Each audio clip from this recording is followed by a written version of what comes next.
విద్య మీద పోరాటం చేసిన వ్యక్తి సావిత్రిబాయి పూలే అని బీసీ సమన్వయ కమిటీ చైర్మన్ బొట్ల సుబ్బారావు ఉన్నారు. స్థానిక కలెక్టరేట్ వద్ద మంచ పుస్తకం వద్ద ఏర్పాటు చేసిన సావిత్రిబాయి పూలే 194 జయంతి కార్యక్రమంలో పాల్గొని మాట్లాడారు. ఈ కార్యక్రమంలో మస్తాన్ రావు, చావల సుధాకర్, చుండూరి రంగారావు, బీసీ సమన్వయ కమిటీ నగర అధ్యక్షులు పనిదెబ్బ సుధాకర్, కుట్టుబోయిన కోటి యాదవ్, ఆనంద్, వెంకటస్వామి తదితరులు బాగున్నారు. గౌరవనీయులు చాలా మంది చాలా త్యాగాలు చేసిన వాళ్ళు వాళ్ళందరూ ఉన్నా కూడా ఎందుకు మనం సావిత్రిబాయి పూలే అనేటువంటిది ఆమెకి జయంతి కార్యక్రమం ఒక్క నిమిషంలో మనం మాట్లాడుకున్న తర్వాత మన కార్యక్రమం ప్రారంభించుకుందాం. మహారాష్ట్రలో చదువుకుంటే నేరం, దానివల్లనే ఆనాడు జ్యోతిరావు పూలే తండ్రి మీద ఒత్తిడి చేశారు. తన కుటుంబంలో ఒకటి దేశంలో అందరికీ చదువు రావాలి. ఈ రోజుకి భారతదేశంలో చదువు 55% మాత్రమే వచ్చింది. ఎందుకు 75 సంవత్సరాల స్వాతంత్రాలు కూడా అంతరిక్షంలో మనం ప్రయాణం చేస్తున్నాం.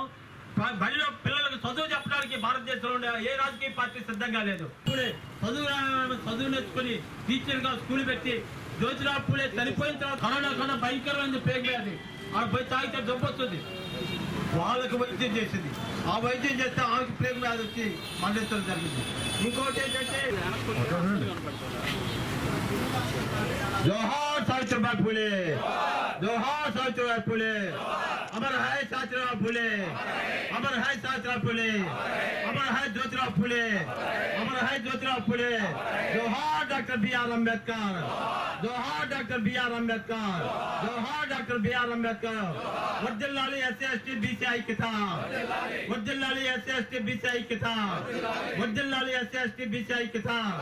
జోహార్ సావిత్రిబాయి పూలే, జోహార్ సావిత్రిబాయి పూలే, జోహార్ జ్యోతిరావు పూలే, జోహార్ జ్యోతిరావు పూలే. చాలా గర్భించండి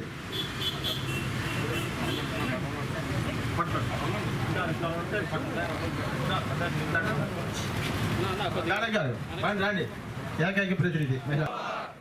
ఇప్పుడు ఈ కార్యక్రమాన్ని ఉద్దేశించి ముందుగా బీసీ సమన్వయ కమిటీ జిల్లా చైర్మన్ అయినటువంటి బొట్ల సుబ్బారావు అధ్యక్షత వహించి ముందుగా ఆయన మాట్లాడవలసిందిగా కోరుతున్నాం.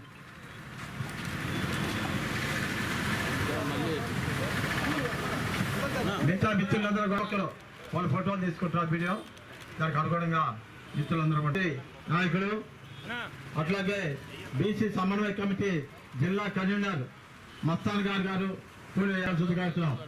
ఎంఆర్పిఎస్ జిల్లా నాయకులు ఆనంద్ వేయాల్సింది కోరుతున్నాం. అట్లాగే నిదానంగా ఏం పర్వాలేదు ఒక్కొక్క పూలు వేసేస్తే నాగేశ్వరరావు గారు మెడికల్ ఎంప్లాయీస్ అసోసియేషన్ పెట్టి చెప్తుంటే తప్పని పరిస్థితిలో వాళ్ళని బయటికి పంపించడం జరిగింది. జ్యోతిరావు పూలే, సావిత్రిబాయి పూలే ఆ రోజు ఇంట్లో నుంచి బయటికి రావడం జరిగింది. కేవలం చదువుకుంటాము, మేము సంఘ సంస్కరణ చేస్తాము కాబట్టి మేము దీంట్లో రాజీ పడేది లేదు, అవసరం అయితే కుటుంబం నుంచి మేము బయటికి రావడానికే సిద్ధమని చెప్పేటట్టు ఆ రోజు రావడం జరిగింది. అంటే ఆ రోజున దయనీయ పరిస్థితి. వాళ్ళ వయసు కూడా 20 సంవత్సరాల ఆ ప్రాంతంలోనే ఉన్నది పరిస్థితి. అలాంటి పరిస్థితిలో వాళ్ళు బయటకు వచ్చి ఎక్కడ ఉండాలంటే ఊళ్ళో ఎవరో ఇల్లు ఇవ్వాల. అలాంటి పరిస్థితిలో జ్యోతిరావు పూలే స్నేహితుడైనటువంటి ముస్లిం ఒక యువకుడు అట్లనే ఫాతిమా బేగం అనేటువంటి వాళ్ళిద్దరు కలిసి వీళ్ళకి శరణిచ్చారు. వీళ్ళతో పాటు వాళ్ళు కూడా కార్యక్రమాల్లో పాల్గొనడం జరిగింది. అంటే ఆనాటి కాలంలో నుంచి సుమారు 100 సంవత్సరాల కింద నుంచే భారతదేశంలో ఎంత చదువును సమాజంలో తీసేస్తే చాలు అది మొత్తం హింస. వాళ్ళు చిరకాలం బానిసలుగా ఉంటారు. కాబట్టి మామూలుగా సాయుధంగా హింస అవసరం లేదు, జైల్లో పెట్టడం అవసరం లేదు, డబ్బులు ఇవ్వకుండా ఉండవసరం, ఏం అవసరం. చదువు చెప్పుకుంటే కాలకాడ పడి ఉంటారు. ఇది వాళ్ళ కర్మ అనేటువంటిది వాళ్ళ చేతనే చెప్పించడం. మీ పిల్లలు చదువుకోకూడదు, చదువుకుంటే నేరం అనేటువంటి చెప్పడం జరిగింది. కాబట్టి ఆ పరిస్థితిలో జ్యోతిరావు పూలే ఆయన చదువుకోవటం, ఆయన భార్యని ఆమెకేమో 9 సంవత్సరాలు, ఆయనకేమో 12 సంవత్సరాలు.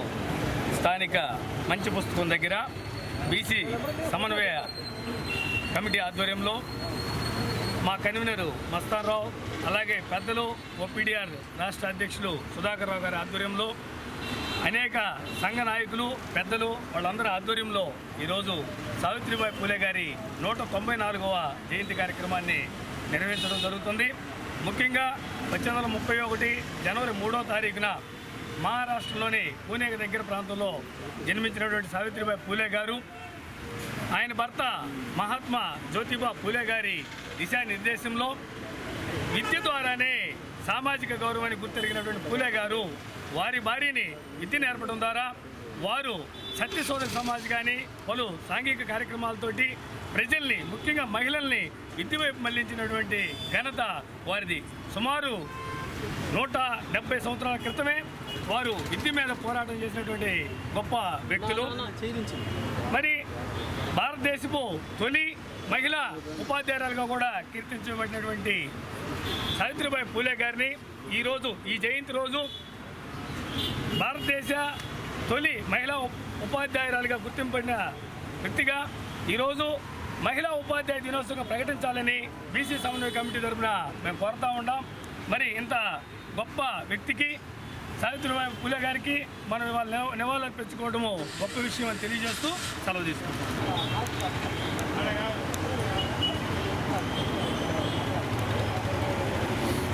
భారతదేశంలో